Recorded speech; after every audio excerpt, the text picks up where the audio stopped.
Hi, welcome to the class. Today we do a last derivation of chapter electric field, and the name of the derivation is torque on an electric field in a uniform on an electric dipole in a uniform electric field. So it means you have a dipole, electric dipole, which is kept in a uniform electric field and you are calculating the torque. So I have taken this uniform electric field. So you should keep one thing in mind, that whenever you are drawing a uniform electric field, the lines would be parallel to each other. So this is the representation of a uniform electric field, and an electric dipole is kept in this uniform electric field at an angle theta. Again, I'm just reminding you guys once again that you people should always write the introduction part before starting the derivation. So in this you will write, let us consider an electric dipole kept in a uniform electric field E at an angle theta, and then you have to draw this level diagram. So the force F1 acting on this plus Q due to electric field. So as we all know though, that E is equals to F upon Q. So this implies F is equals to QE. So it means whenever a charge particle Q will be kept in an electric field E, what will be the force applied on that charge particle? That would be F is equals to QE. Now guys, since this is a positive charge particle, and you know that electric field lines always originate from this positive charge particle, and therefore the force acting on this plus Q will be in the direction of the electric field. The force acting on this plus Q, that is plus QE, will be in the direction of electric field. And similarly, the force acting on this charge particle minus Q due to this electric field will be away from E, because it is a negative charge. So force on plus Q due to E, F1 is equals to QE along E. Force on minus Q due to E, F2 is equals to minus QE away from E. Net force, I have added these two forces. So F net will be F1 plus F2. F net is equals to QE minus QE, that is equal to 0. Now guys, this is a very important thing to understand here, that the net force acting on an electric dipole when kept in a uniform electric field is always 0, and this is the net force. Now there is no resultant force acting on this, okay, but we have two forces which are acting anti-parallel. Anti-parallel means these two forces are equal, but they are acting in opposite direction. And you know that whenever two forces act on a body in a direction anti-parallel to each other, okay, so the forces are equal but they are acting opposite to each other, they tend to create a torque. And this torque will try to rotate the dipole. So this torque I am going to calculate now. So why this torque is being created? This torque is being created because the forces are equal and they are acting in the opposite direction, and the net force acting is 0. So torque.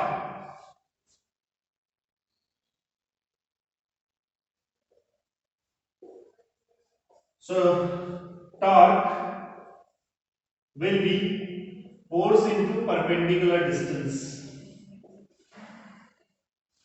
So torque symbol will be tau, force QE into, we have to calculate this perpendicular distance, and this is 2a. 2a is, which is the distance between this dipole. You have to calculate this perpendicular distance. So you have to calculate this perpendicular distance, but you know this hypotenuse. So when, if that is the case, so you are using sine theta is equals to perpendicular upon hypotenuse. So sine theta perpendicular BC upon hypotenuse 2a. So BC will be equal to 2a sine theta. So here I write perpendicular distance BC, tau is equals to QE into 2a sine theta. Now guys, Q into 2a will become P. So tau is equals to P sine theta. So this is the torque which is acting on an electric dipole in a uniform electric field, and the net force is 0. If I write it in vector form, tau is equals to P cross E. So this is the torque. Now if I put up some special cases there, with this equation, special cases.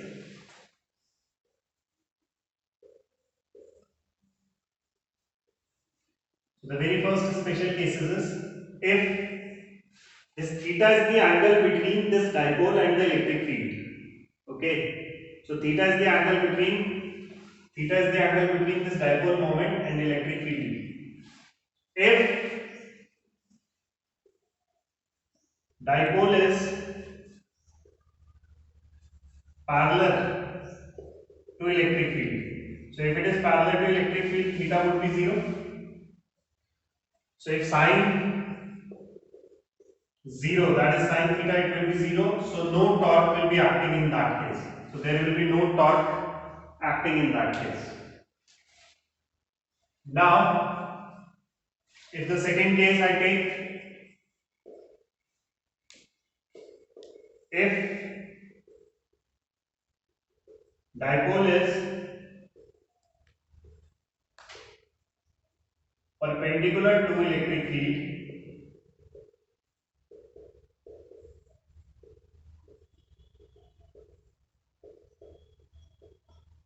in that case tau will be Pe. That is the maximum torque will act in this case.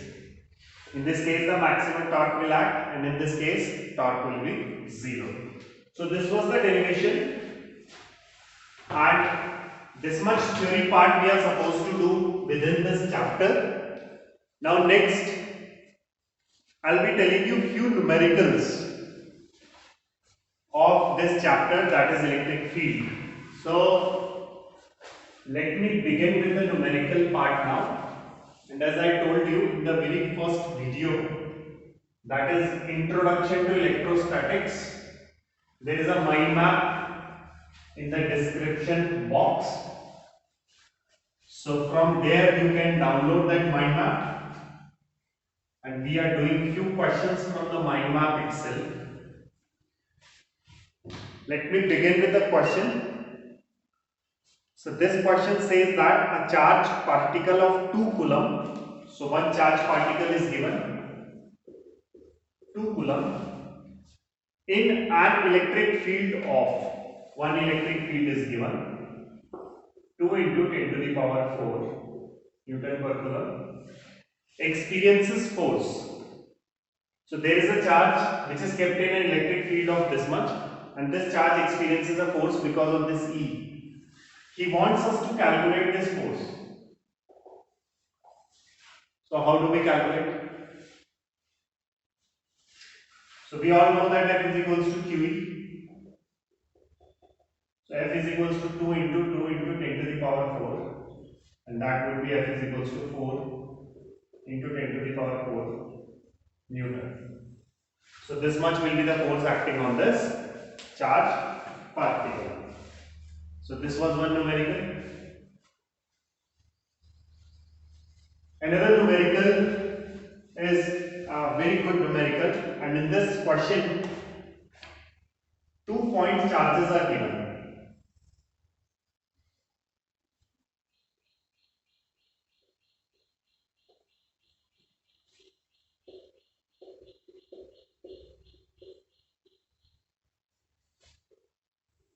And they are separated by a distance 20 centimeter. So this is the setup given. This is A, this is B, and there is this center O. He is saying in the first part of the question, what is the electric field at the midpoint O of the line? This is the midpoint O of the line, and they want us to calculate the electric field because of these two charges.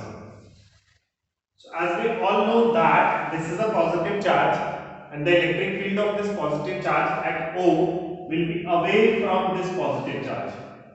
So let me call it as 0. Similarly, not away, actually it would be, okay, yes, it will be away from this charge, from positive. And electric field due to this negative charge will be towards this charge. Why? Because we know that electric field always originate from this charge, it will emerge from this charge, and it will terminate on that charge. So at this point also this electric field must be going in that direction because of this charge, and it must be coming inwards towards this charge. So E2 is the electric field of this charge towards this charge, and E1 would be the electric field of this charge that is away from this charge, right? And the distance would be obviously 10 centimeter. So guys, what is the formula for electric field due to a single charge? Formula for electric field due to a single charge is 1 upon 4 pi epsilon naught q upon r square. Now since r is in centimeter, I will convert it into meter. Now what will be the electric field E1? E1 will be 1 upon 4 pi epsilon naught 3 into 10 to the power minus 6. Why 3 into 10 to the power minus 6? Because this is micro. So micro means 10 to the power minus 6 upon 10 into 10 to the power minus 2 whole square. This is E1 and its direction is away like that. Similarly E2. Again we use the formula 1 upon 4 pi epsilon naught 3 into 10 to the power minus 6 10 into 10 to the power minus 2 whole square. Remember I told you in the previous video also that whenever you are calculating electric field for a positive charge or a negative charge, you are not supposed to put up the negative sign. So you can see this is for positive and this is for negative. I have not used the negative sign. As you can see, both electric field are equal and they are acting in the same direction. So what will be the net electric field? E net will be E1 plus E2. Why I am adding them? Because electric field is a vector quantity and they are acting in the same direction. So therefore the angle between them is 0 and I can add them simply. E net is equals to, obviously both are equal. E1 is equals to E2. As I can see, E1 plus, in place of this I am writing E1 only because E2 is equals to E1. E net is equals to 2E1. E net is equals to 2 into 1 upon 4 pi 3 into 10 to the power minus 6 upon 100, 10 squared 100 and then 10 to the power minus 4. 2 into, what is this value? 1 upon 4 pi epsilon naught has got the value 9 into 10 to the power 9, 3 into 10 to the power minus 6 and this will become 10 to the power minus 2. Now bases are same, they both are in divide. If it goes up, they will subtract from each other. E net will be equal to 18 10 to the power 9 into 3 10 to the power minus 6, then minus because they are in divide and minus 2. 18 3 54 9 E net 54 9 minus 4.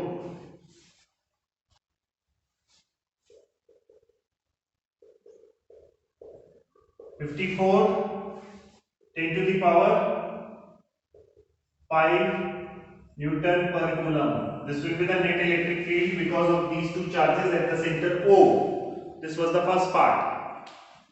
Now in the second part, he is asking you to calculate a force on a charged particle Q and the value of Q is given. So a charged particle of 1.5 into 10 to the power minus 19 coulomb is kept at the center. O and you have to calculate a force on this charged particle. Now you know the net electric field at O because of these two charges. You have a charged particle of that much magnitude and you have to calculate a force. F is equals to QE. 1.5 into 10 to the power minus 19 into E. 54 into 10 to the power 5.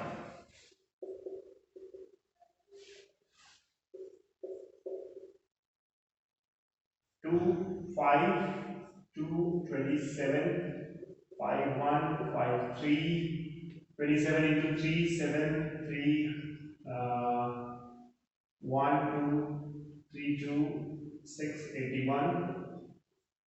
And this you multiply 10 to the power minus 14 Newton. So this much will be force acting on this charge particle because of the net electric field of these two charges, right? Similarly, one more question is there, and that is to calculate the electric field. I hope you understood this part.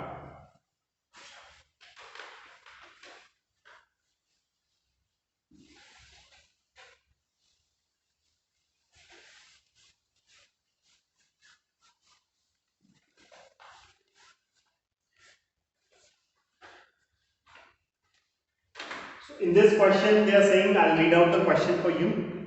Calculate the electric field at a distance 1 meter.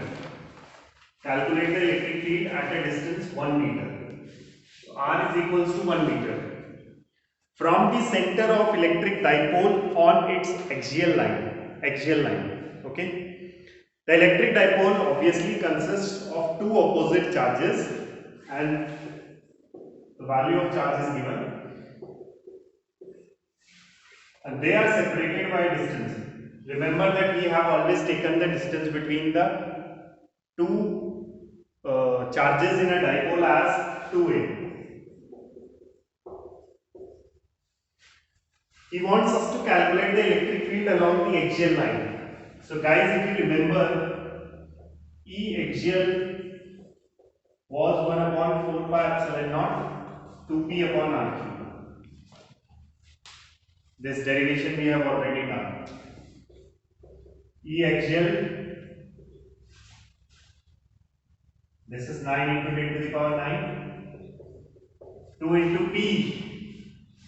P we know that dipole moment, Q into 2a. So instead of P I can write Q into 2a upon 1 cube. So E axial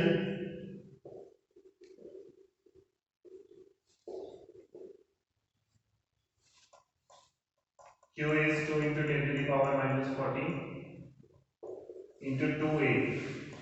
Now the value of 2a, whole 2a is this only. 2 into 10 to the power minus 4 upon 1. 2, 4, 6. 9, 6 are 54.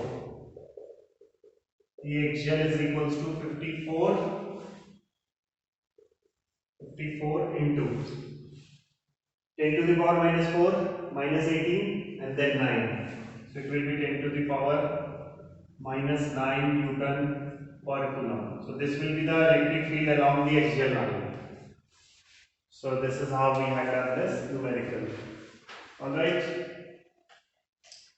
Now one last, and that will be a homework kind of thing for you. An electric dipole with the dipole moment. So one electric dipole is given with dipole moment 4 into 10 to the power minus 19 minus 9 coulomb meter. So SI unit of this P is coulomb meter. Theta angle is given 30 degree. Electric field is given,